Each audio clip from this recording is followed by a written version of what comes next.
Thank you all. It feels very auspicious to have this event today. Today marks the 35th anniversary of His Holiness receiving the Nobel Peace Prize and also Human Rights Day.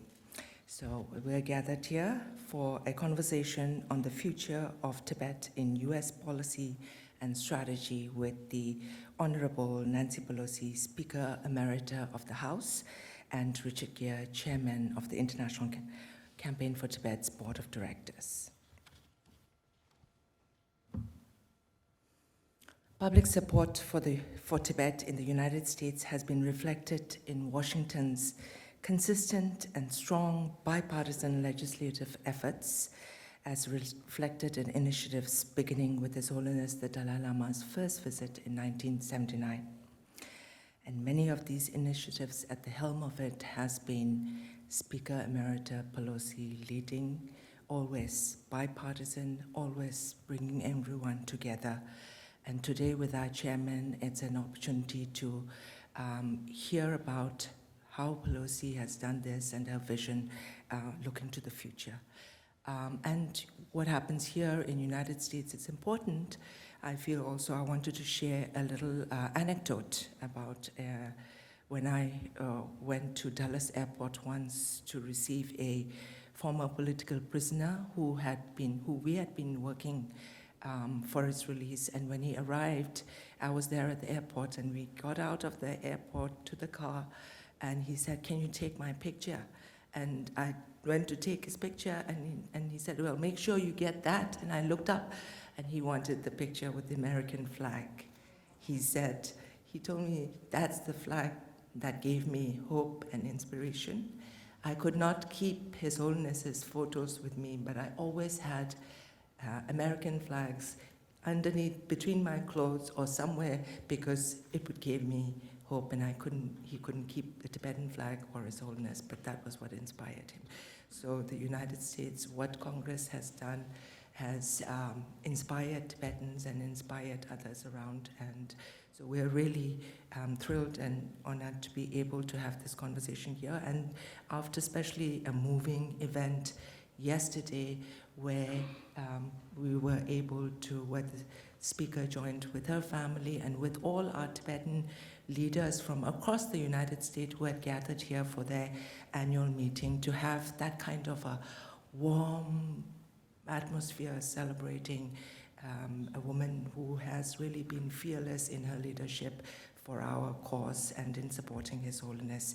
And after that, watching a film about His Holiness bringing his life and his efforts and his teachings and his vision to us in real time over there, it feels very special today to be again seated here, gathered here, and to start this conversation. So with that, may I please welcome the Honorable Speaker Emerita of the House, Nancy Pelosi, and Mr. Richard Gere, Chairman, International Campaign for Tibet.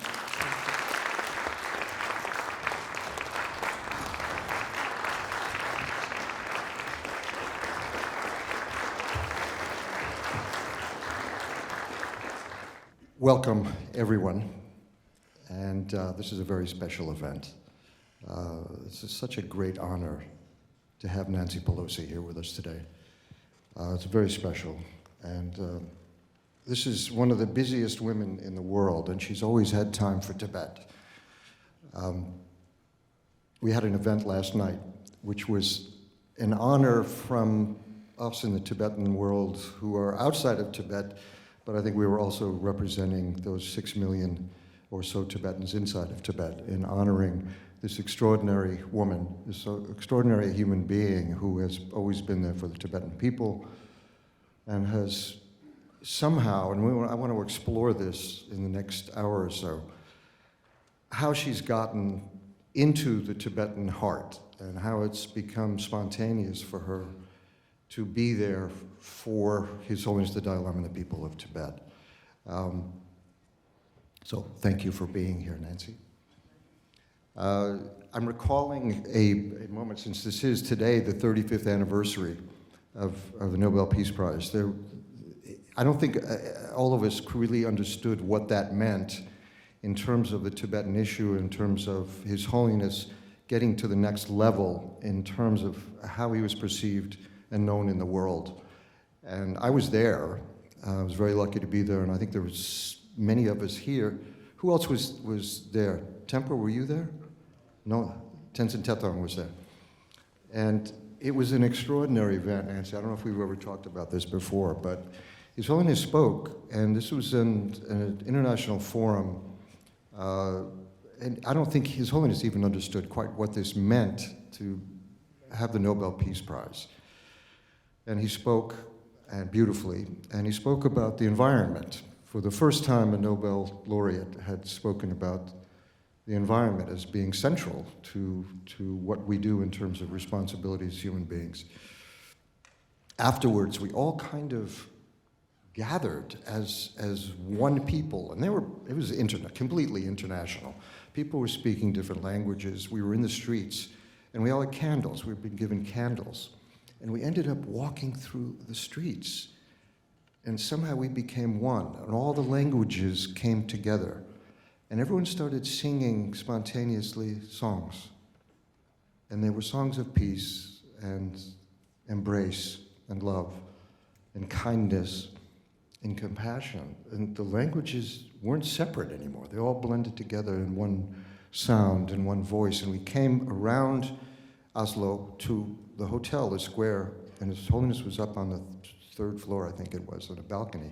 And he heard these sounds, these voices. And he came out to the balcony, and he had this, I still see this expression of surprise of all these people out there for him. And he gestured, should I come down? And we all said, yes, come down. He came down into the streets, and he started going through the crowd, embracing everyone, one by one.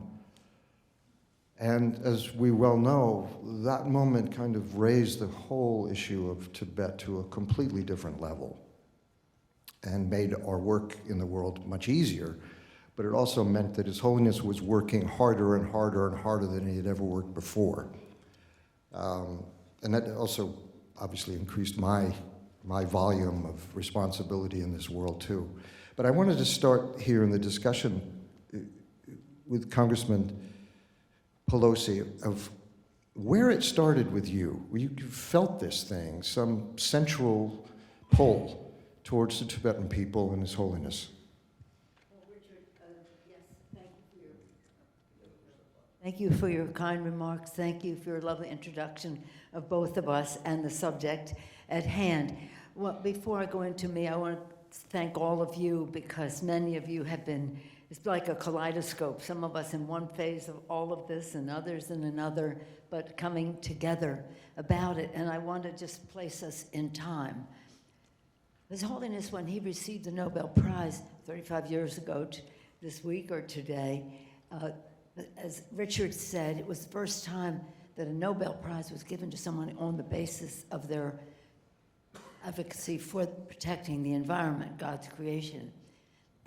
And it reminds me that when we were on this stage a number of years ago with His Holiness, this very stage, and John McCain, His Holiness had the watch.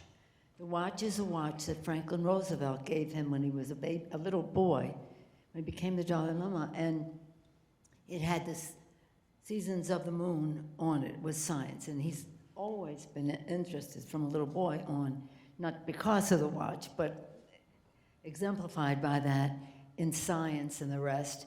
So again, science, God's gift to us, God's creation, and it's no surprise that he would have that as a focal point in his work. When you were speaking, I realized how indebted we are to the Nobel Committee for raising the awareness of so many people about His Holiness. So I had on the watch. He let us try on the watch briefly that day. We passed it around, but it was pretty exciting for what reasons I mentioned, but also the connection between the United States and His Holiness the Dalai Lama right from the start. And then on that stage with John McCain and the watch. And then, of course, when we did the the Congressional Gold Medal, Franklin Roosevelt, George W. Bush coming to the ceremony. It was quite a remarkable thing for him to do because, you know, the Chinese government was objecting strenuously and continued to object strenuously even after the fact. But not only did he come, Laura Bush came as well. So the connection is decade after decade after decade, and we will talk about how we go from here. But it is about values and vision that His Holiness has taught us. And I thank Richard for his involvement in all of this because so many people are aware of his commitment to Tibet because of his faith. And to see many celebrities take on causes, and that's a good thing. Many of them know about the causes they take on, but not all of them live it the way Richard has. And that example to the rest of us is something quite attractive. It attracts people to it. The reason you asked me how did I become attracted, well, I'm a Catholic. You've heard me say this, but I'm going to call you Mr. President. As a Catholic, this is what we believe, okay? That when Christ came down from heaven and participated in our humanity, He enabled us to participate in His divinity. So we believe that there's a spark of divinity in every single person that needs to be respected, whether they're an immigrant coming over the border, a homeless person in the street, an exalted figure like the Dalai Lama, a celebrity like Richard Gere. Every one of us has that. And there was a scholar in like the 2nd century AD who said, because we have this spark of divinity, when we walk, thousands of angels precede us because we have the spark of divinity. So make room for the angels. Now, we all have to respect the spark that we have and act accordingly, not just how we treat others and respect it in them, but respect it in ourselves. So Tom Lantos invited me, I was a brand new member of Congress, to meet the Dalai Lama. I couldn't even believe it. I was going to meet the Dalai Lama. Oh my gosh. That was the first time. It was, I think it was 87, 88, like that. I think it was 88. I was brand new in Congress, yes. And I met him scores of times since then, but this was the first time. And the experience of meeting him in a relatively narrow circle of participants, you just catch the aura, you just catch the spark of divinity. With all the humility in the world, the rest of us are like, we have a spark of divinity. His Holiness has it with great humility. But he, so beautiful, so remarkable, and actually then religious leader and political leader. So he talked to us about autonomy, and this is what he was advocating for. And as you probably know, at that time there were those who were advocating for freedom, and the Chinese were saying, well, they're separatists, and they want, and it wasn't even true about His Holiness. He wanted autonomy for Tibet. So we spent a good deal of time on the political aspects of it, as well as being inspired by the aura of His Holiness and the religious aspects of it. I wanted to read something here from this book. Nancy's book, The Art of Power, is a terrific book. And I wish I had written this book, actually. But I want to read something from it. See, Richard likes the art of power because he knows the power of art. All right, so this is, it's actually on page 118 of your book, but this comes from an article that you wrote for the Washington Post. The world faces a choice between autocracy and democracy. It is essential that America and our allies make clear that we never give in to autocrats. For 35 years, I've tried to hold China's autocrats to account, particularly for the treatment of the country's own citizens in Tibet. in the genocide of the Muslim minority population in China's northeast, known as the Uyghurs, and the crushing of democracy in Hong Kong. In public life, there are issues that I consider issues of conscience that speak to us from the depths of our shared humanity. These are issues on which our conscience will not allow us to be passive or to be silent. They challenge us to act on behalf of those who cannot. Since I entered Congress, the lack of basic human rights in the People's Republic of China and Tibet has called out to my conscience. In pursuit of trade and profits, we've ignored the Chinese government's treatment of its own citizens, among them the people of Hong Kong and Tibet. Nor is this a new story. It is one that has been decades in the making. The Chinese rulers did not hide what they were doing. It was simply that too many of us have chosen to excuse or ignore or to avert our eyes. And I know you've lived that. You've been one of those very courageous people. I named my son Jigme. My son Jigme is, as you all know, means fearless. I don't know if that works for a woman. Can a woman be called Jigme? Yeah. Yeah, that's okay? So I christen you, your Tibetan name is Jigme. The fearless Nancy Pelosi. But talk to us how you've seen this evolve. I mean, clearly you came into Congress in 1987. You had certainly some experience with the Chinese early on, and certainly living in San Francisco, there was involvement with the Chinese community and the Tibetan community. Well, I'm very blessed. I have one of the largest Asian American populations of any district in the country, maybe not Hawaii. Maybe, someone in Hawaii. But our Chinese American community is diverse. We have Taiwan and we have mainland. We have different dialects, different food, but it's so exciting. Oldest and largest, I think largest still, Chinatown in the country. And so we have diversity of opinion as to whether we should hold China, mainland, accountable for human rights violations. But just to enlarge the issue about, this was not just a sort of a boutique issue of human rights in China.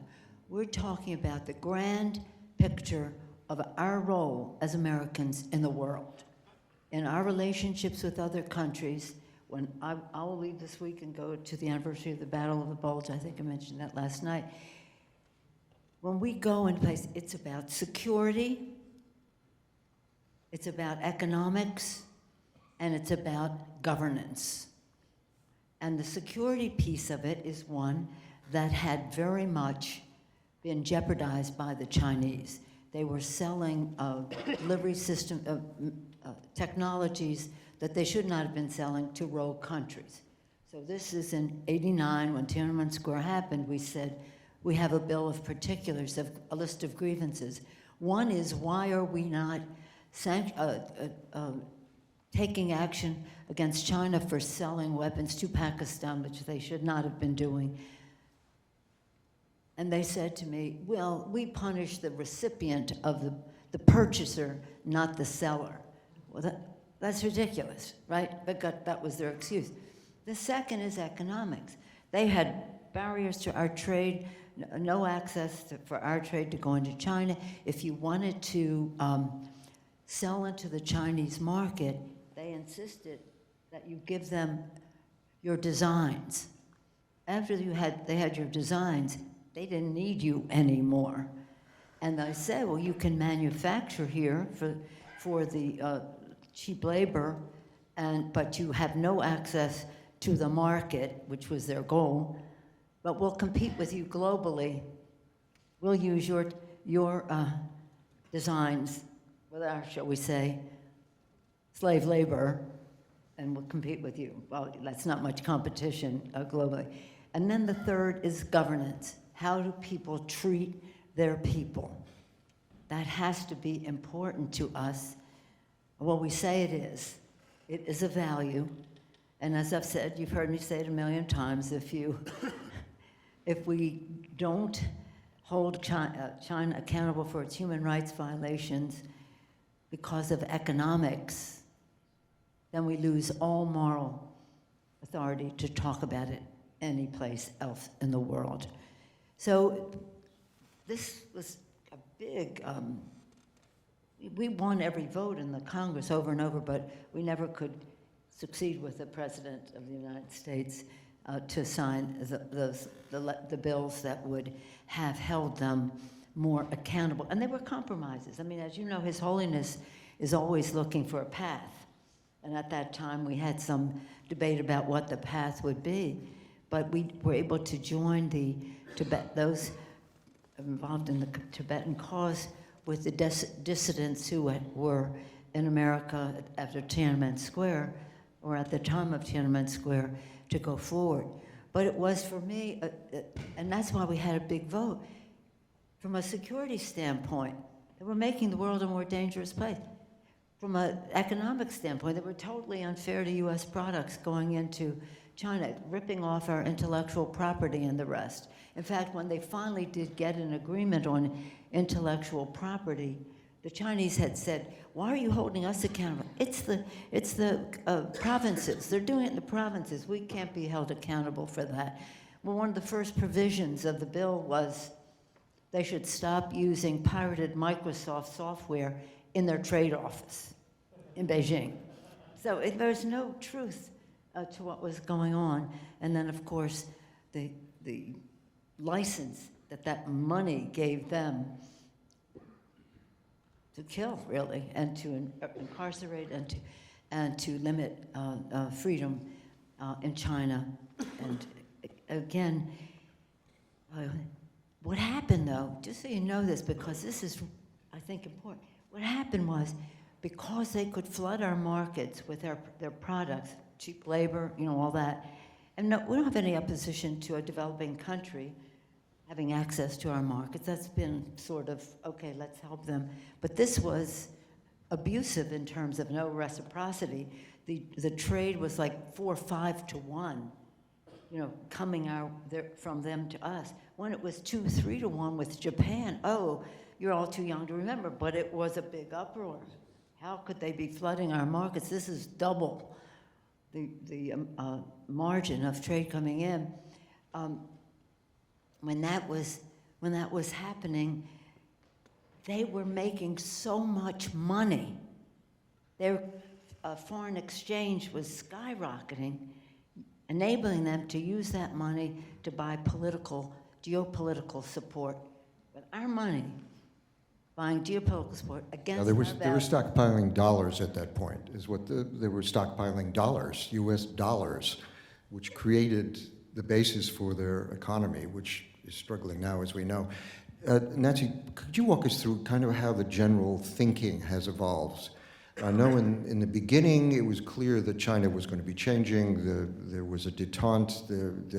There was a political confused situation. One was economic, for sure, and I don't think anyone can defend that.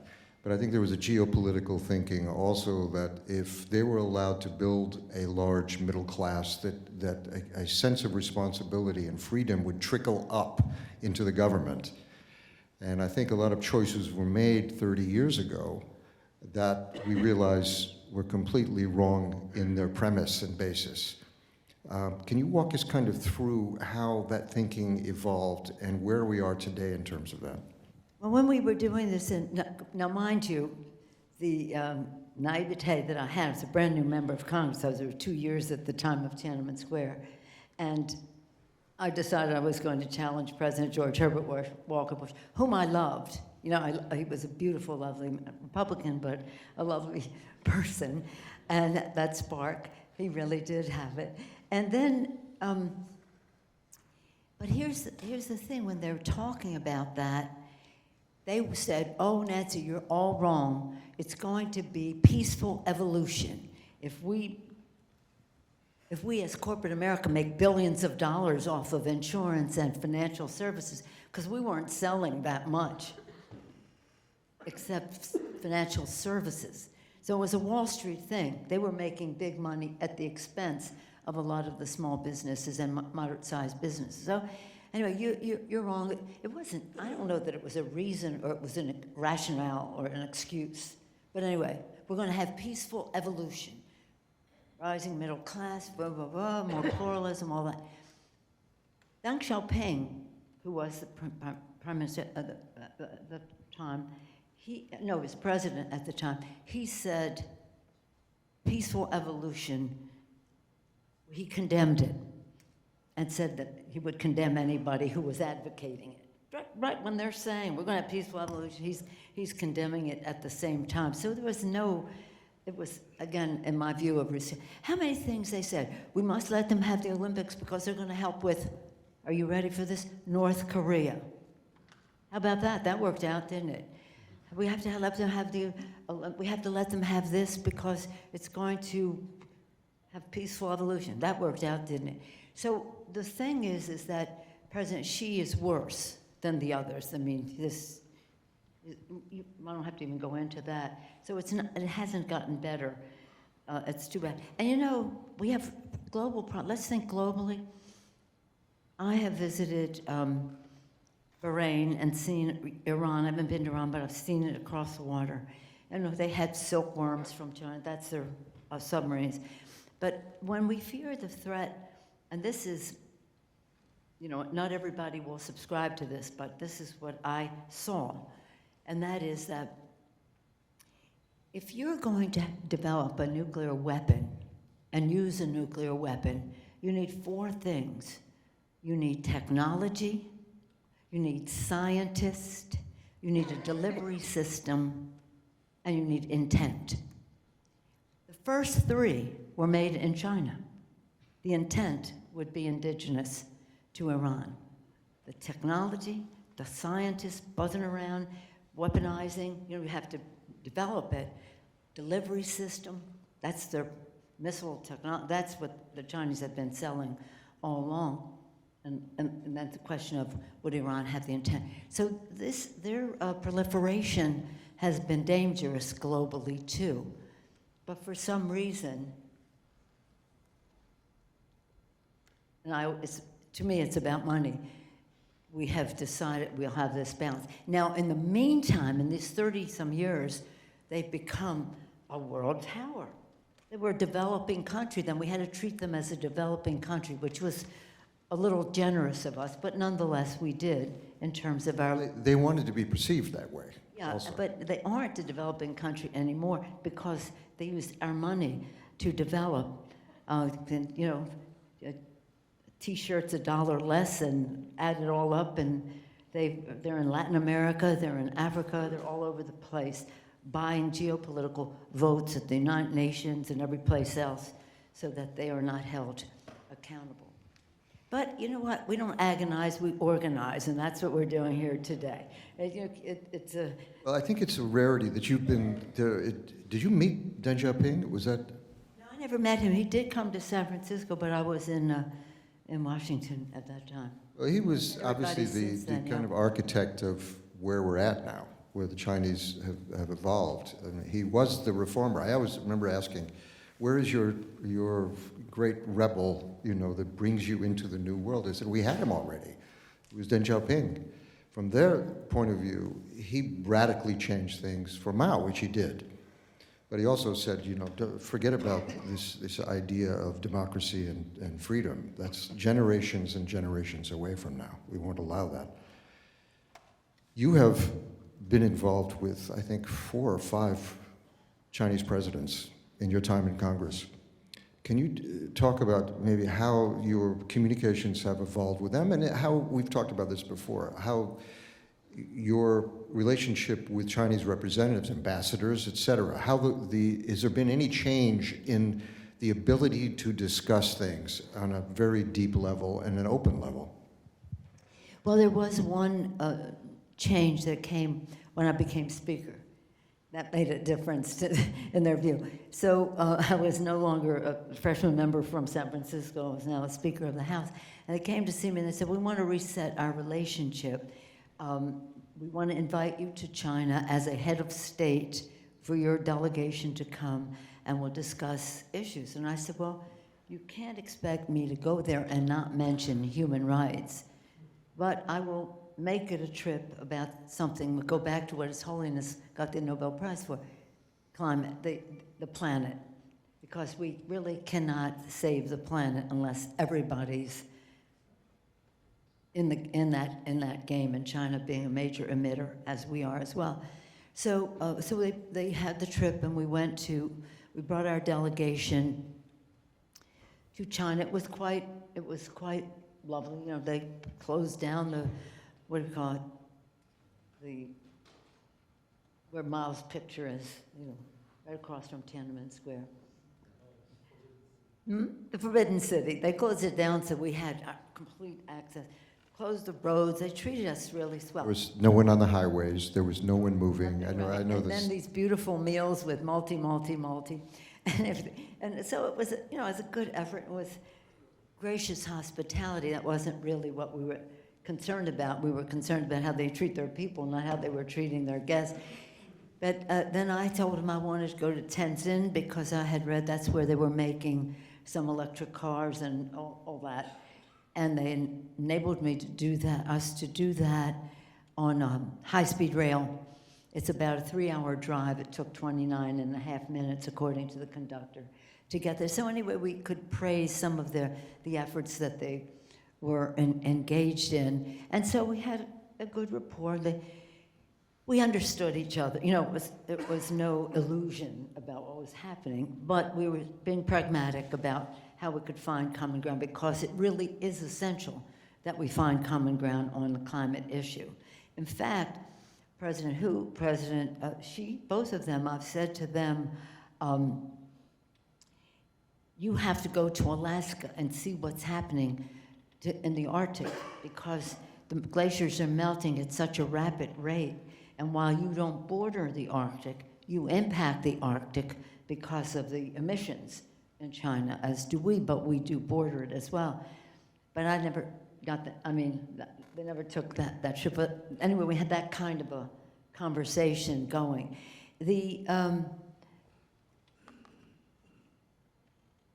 I think that they could be champions in the world if they said we are really going to address the climate crisis challenge, because that's a health issue for their own people. Pollution, that's a political issue for them as well, pollution. So it's clean air, clean water. It's an economic issue in terms of jobs. It's a security issue in terms of trying to keep people where they are instead of adding to migrations, even within a country, because of drought and the rest. And also, it's a values issue that may not be for them a values issue yet, but it is for some people in China, hopefully the regime. But it is a values issue for us. This is God's creation, and we have a moral responsibility to be good stewards of it. From their standpoint, health, jobs, security, again, issues like migration that relate to security and unrest in a country or among countries. So that was the change when I became speaker. So then I returned the hospitality. They come to here. Of course, we could never do. In other words, we had them at the Library of Congress, beautiful dinner. We had them, and then I had a meeting with them in the speaker's office, and we had the president of our guests were the president of the Chinese, People's Congress. Like he would be the speaker, I guess, the president of the Speaker's Congress, and chairs of the committees. They came. And that day, there was big news. The Chinese were dumping rubber tires or whatever into the US. This was a big deal to our members, especially and regionally, some places, but to all of us, because it was a violation, a clear violation. So when we go to the meeting, we have our niceties, and I said, really, I never had hoped I wouldn't have to begin the meeting by talking about the fact that China is dumping rubber tires into the rubber, in whatever form, into the US. And that's a violation of the, everything, but anyway, all the trade agreements. And he said, they were talking about himself, and then a couple of them spoke, and the president then the Congress said, when we joined the GTO, when we joined the trade agreement, we were told we didn't have to obey those regulations. Imagine. That was Clinton Bush, that kind of straddled, and they all wanted him in, you know. So, a World Trade Organization has regulations, and if you join it, you accept the responsibilities. Oh, well, we were told, I said, this is a regulation of the World Trade, WTO. We were told we didn't have to obey that. So, there you are. What happens? Practically nothing. I mean, we had our reciprocity and the rest, but it was worth the price of doing business to dump and then have to accommodate some reaction to it. So it's the whole thing is this money. It's really the root of so much of the evil that has existed in this, in terms of disrespect for the spark, in terms of, and I'll just say this one more thing. When I was a really new member, relatively new, well, 91 is when we unfurled the banner in Tiananmen Square. That was more bad. But in terms of Tibet, I took a delegation over, not when we were unfurling the banner, but a couple years later. And in the People's Congress, the rooms are dedicated to the provinces. Like you'd be in the Shazwan room, it'll look like Shazwan in some respect. The Tibet room, every spot, just imagine this whole place covered with visuals of Tibet. Beautiful children, the scenery, the culture, the temples. It's so beautiful. The room is so beautiful, but it is totally painted with pictures of Tibet.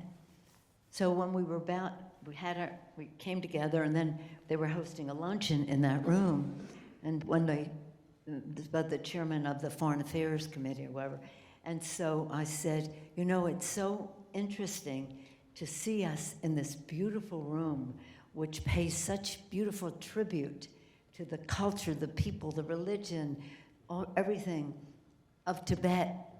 Why are you trying to crush that? It wasn't a good idea to start the lunch that way. Well, I thought it was.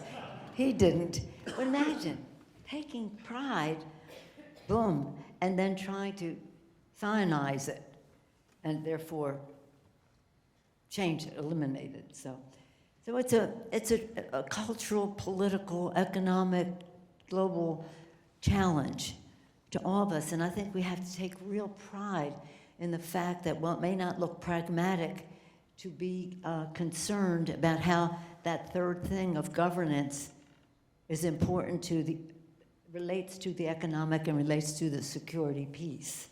And that's what we're striving to do. You know, what I want to get to before we have to stop is where's the teeth?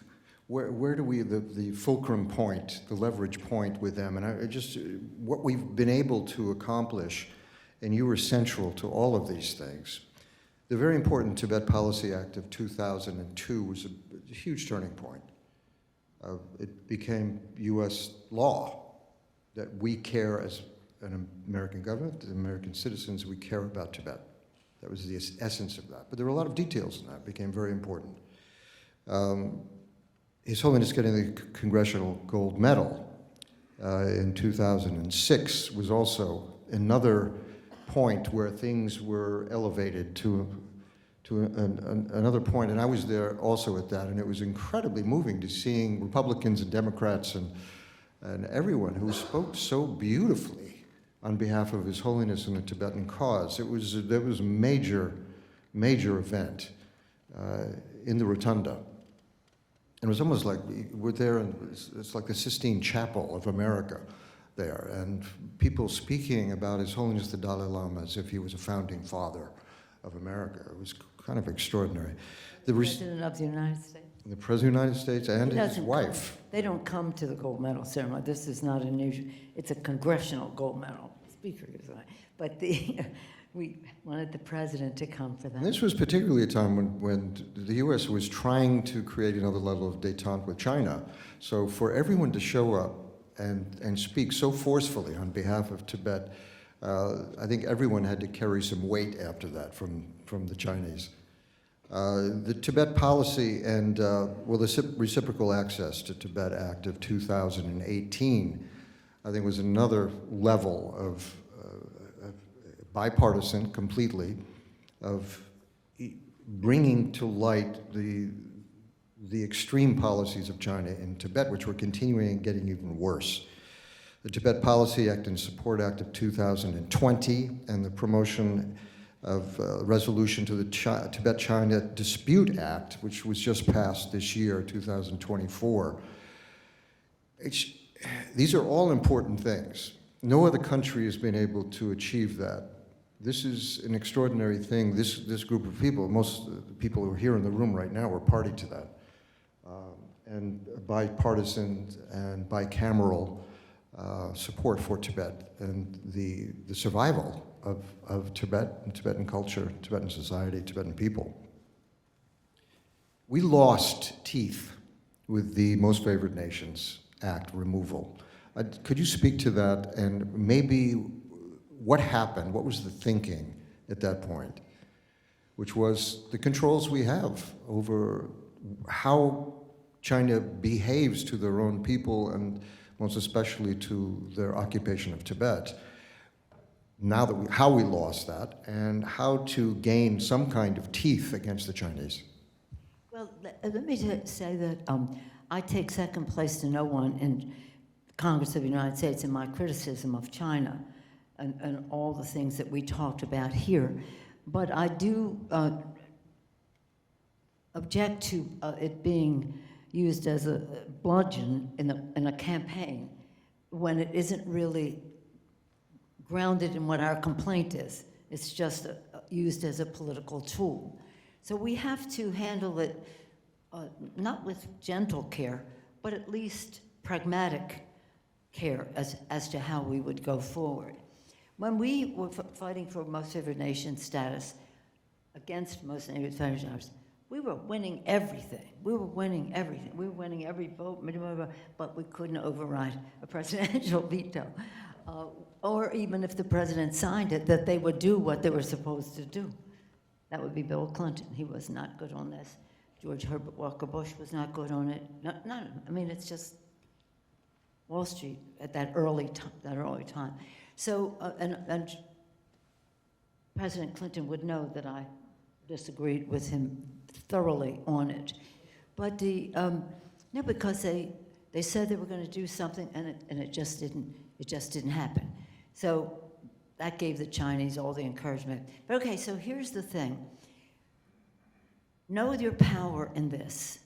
The most important force in all of this is public opinion. Nothing, Lincoln said, public opinion is everything. With it, you can accomplish almost everything. Without it, practically nothing. So the fact that the public is aware of what this means globally for security, economically, for our own economy writ large, and then also the governance issue being almost dominant in how they govern and how they participate globally from a security standpoint. But we have to have that drumbeat. And nothing is more eloquent, I said this to you last night, than the voice of a constituent to a member of Congress. So we have to, that's why we have this beautiful, almost universal bipartisanship, House and Senate, on this subject. So in some ways, we're grateful to the Dalai Lama for many things, but one of it is unifying Democrats and Republicans in Congress on the subject, because that's not an easy thing. But it isn't difficult in this regard. So I think that the teeth of it all has to really come from the outside. And a lot of it did then because of Tiananmen Square. when Tiananmen Square happened, people knew. They were aware. I don't like what that is, and say, we don't want another Tiananmen Square, but we do want people to know what's happening in Tibet and what that means. And if you didn't even care about religion, language, and culture, just think about the environment. Just think about the environment in the Himalayas and the melting and all the great rivers drying up and the rest of that. So we don't want to abandon our values. Of course, that's our North Star, but we do have some practical messages to give to the American people that how our country, the world, is affected by decisions that are made here in relationship to China. But I think we have to do it with care. Now, we're blessed to have a visitor from the administration. I won't be presumptuous to introduce her. I know that will happen next. But thank you for the administration's leadership on so many things. And thank all of you and your role that you play in beating that drum for goodness. They were just saying to me, need a message for your candy that I give the members. And I said, say this: with faith in the future, with hope in our dreams, and with love in our heart, we go forward. No, I go on with the message, but we have to take the lesson from His Holiness, because, as I said to you last night, he wanted to rid me of my negative attitudes when I was trying to fight for the Tibetans. So he has a different level of, shall we say, I don't want to say combat, what would you say, resolution of conflict or peace, let's say peace, than some of the rest of us who have been struggling with it. But in any event, let us feel very blessed that we have come into the orbit of His Holiness the Dalai Lama. Let us be blessed by Richard's leadership, which calls so much attention to it in that public sentiment, and blessed by all of you in your leadership sensing. So wonderful to see you again, but to see all of you. So, Hashe delay.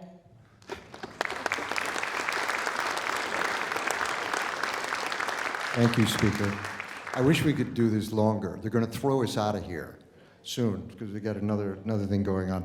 But this was an extraordinary gift you gave us to come and speak to us today, and you're an inspiration to so many people, and your whole life and your career of service has been something that we all look up to and admire, and take strength and hope and some of your grace. I think we want to tie to as well.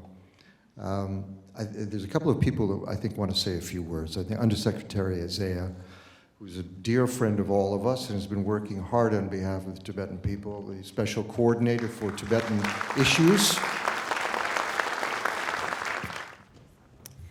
Well, good morning, and thank you for that introduction, Richard. Thank you to you and Madam Speaker Emerita for such a rich and fascinating conversation. I am thrilled to be here in my role as United States Special Coordinator for Tibetan Issues, and I want to first commend the International Campaign for Tibet, Tensho, and its chairman, Richard, for hosting such an inspiring series of events this week.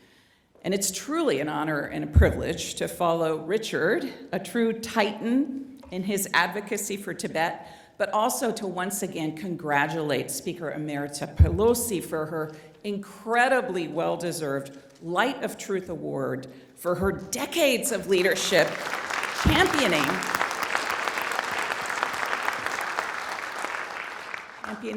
the human rights of Tibetans. And indeed, the United States' support for Tibetans and the support of the international community is more important than ever. As we gather on this Human Rights Day and mark, as we've heard, 35 years since His Holiness the Dalai Lama was honored with a historic Nobel Peace Prize, the People's Republic of China continues its brutal campaign of repression, both inside Tibet and in diaspora communities globally.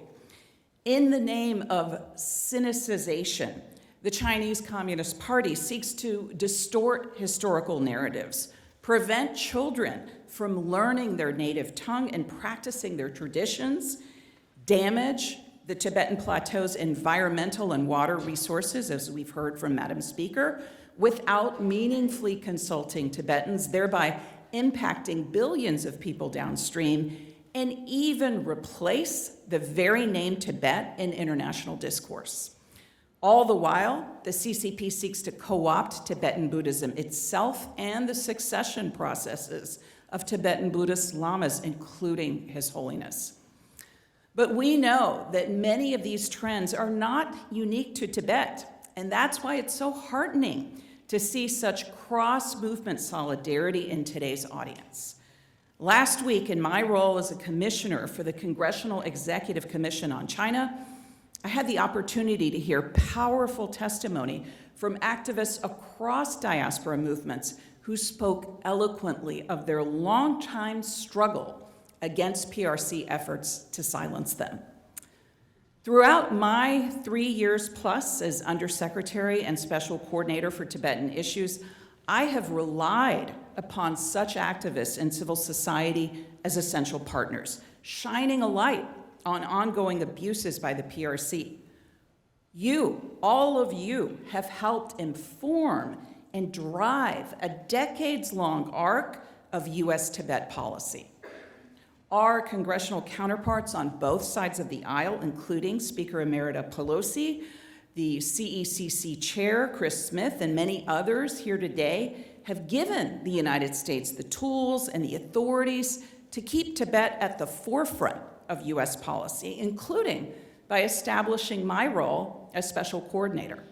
So with all of your partnership, this administration has made historic accomplishments over the last 3 years, including enactment of the bipartisan Resolve Tibet Act, focusing on countering disinformation on Tibet and reinvigorating calls for dialogue without conditions between the PRC and His Holiness or his representatives.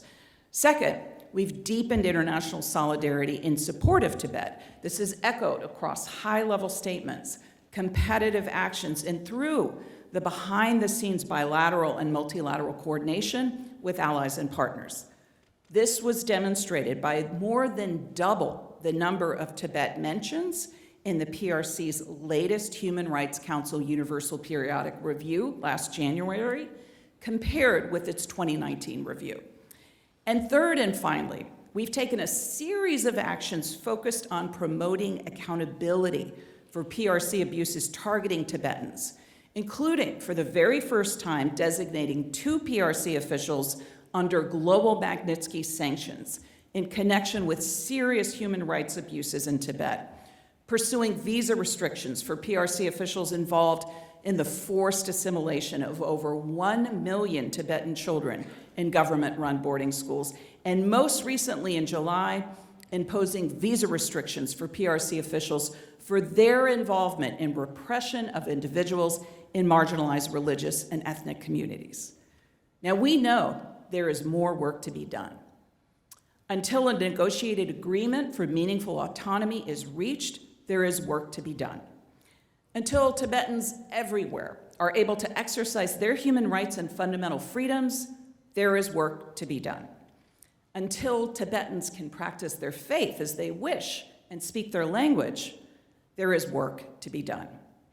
But perhaps His Holiness put it best when he said, we have to cultivate a vision of a happier, more peaceful future and make the effort now to bring it about. This is no time for complacency. Hope lies in the action we take. This Human Rights Day and every day, let us move forward in partnership to achieve dignity and respect for the human rights of Tibetans and all. Thank you, and Tashi Delek.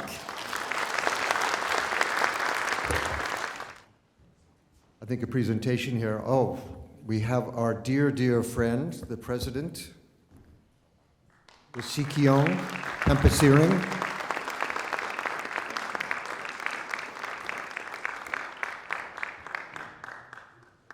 And I think, and Nancy Pelosi is also coming up to say goodbye.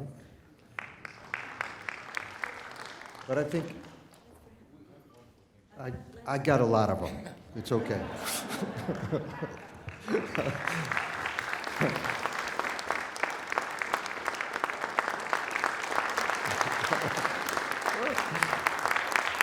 But Sikyong, you want to say a few words?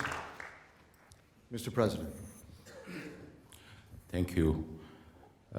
Today, as everyone said, is the 35th anniversary of His Holiness receiving the Nobel Peace Prize.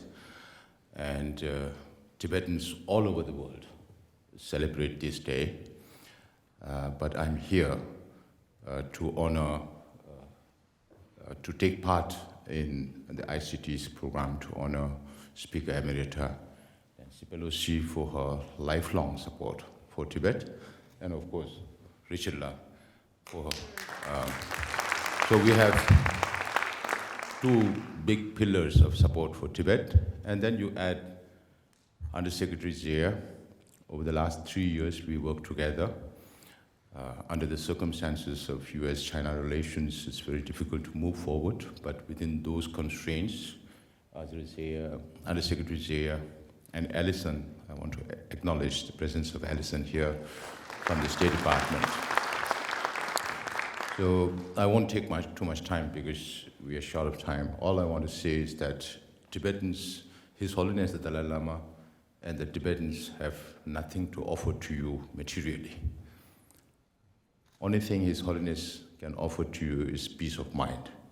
And that is worth more than anything in this world. And that is also the reason why His Holiness gained so much support and appreciation from the leaders of the United States and also from the publics since His Holiness started visiting the United States for the first time in 1979. And since then, our relation has been improving, and now there will be a change in government. And now we have to work towards moving still further ahead with bipartisan support and bicameral support. We will be working towards that, and of course we will have the guidance of leadership like Speaker Emerita Nancy Pelosi and our friends both in the Republican Party and the Democratic Party. So thank you for all your support. And Speaker Pelosi, your name, Richard, Undersecretary Zeya, your name will remain etched in the history of Tibetan people's struggle. Thank you so much.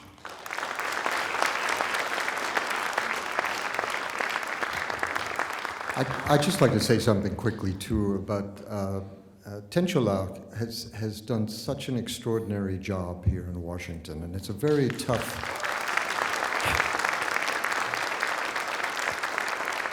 It's a very tough game here, as the Undersecretary and the Speaker Emeritus know very well. And Tenchola is a gentle and sensitive person, and this is not a job she wanted. She didn't crave this. We forced her to take this job, and she's done an extraordinary job, and we love her dearly and respect her. So thank you so much.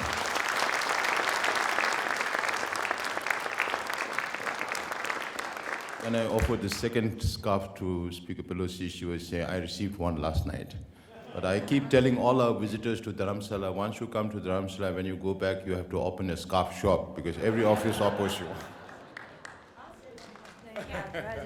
When I talked about public opinion, public sentiment being everything, we're grateful to you for your travels in the world, including in our country, to increase that, enhance that public sentiment for Tibet. Thank you for your leadership in that regard.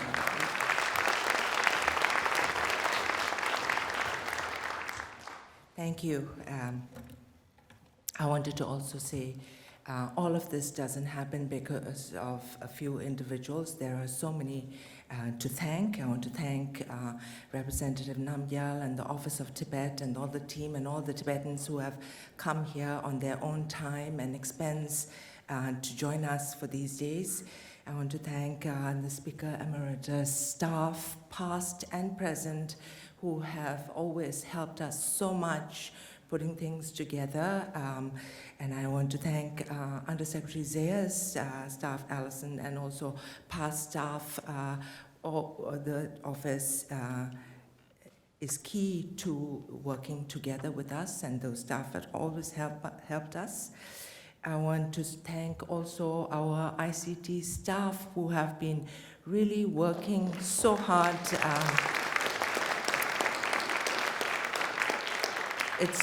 It's big thing to do to put one event, but we put two events, plus we have Keshimolamla here who had an event last week and another event coming up Thursday at the Library of Congress. So putting four of these together, I asked the staff, is this something we can do? And said, oh, if there's opportunity, we should do it. And everybody jumped extra hard, not only with these for these events, but we also put out a major report last week. Friday it was released. This is please go to ICT's website, savetibet.org. It's a report on hydropower with really in-depth data. You can be proud of the work there. So take a look at that. That is also there. So the staff worked extra hard this week. So I just wanted to mention that. Then for us, I think looking forward, we are really looking to 2025 as the Sikyong has announced a global celebration of His Holiness's 90th birthday, a year of celebrating his message of compassion and peace. So our team is working together with partners and others to figure out what this celebration is going to look like, and I think there'll be opportunities for all of you to participate in it and join in it. So with that, I want to say thank you, everyone. Thank you.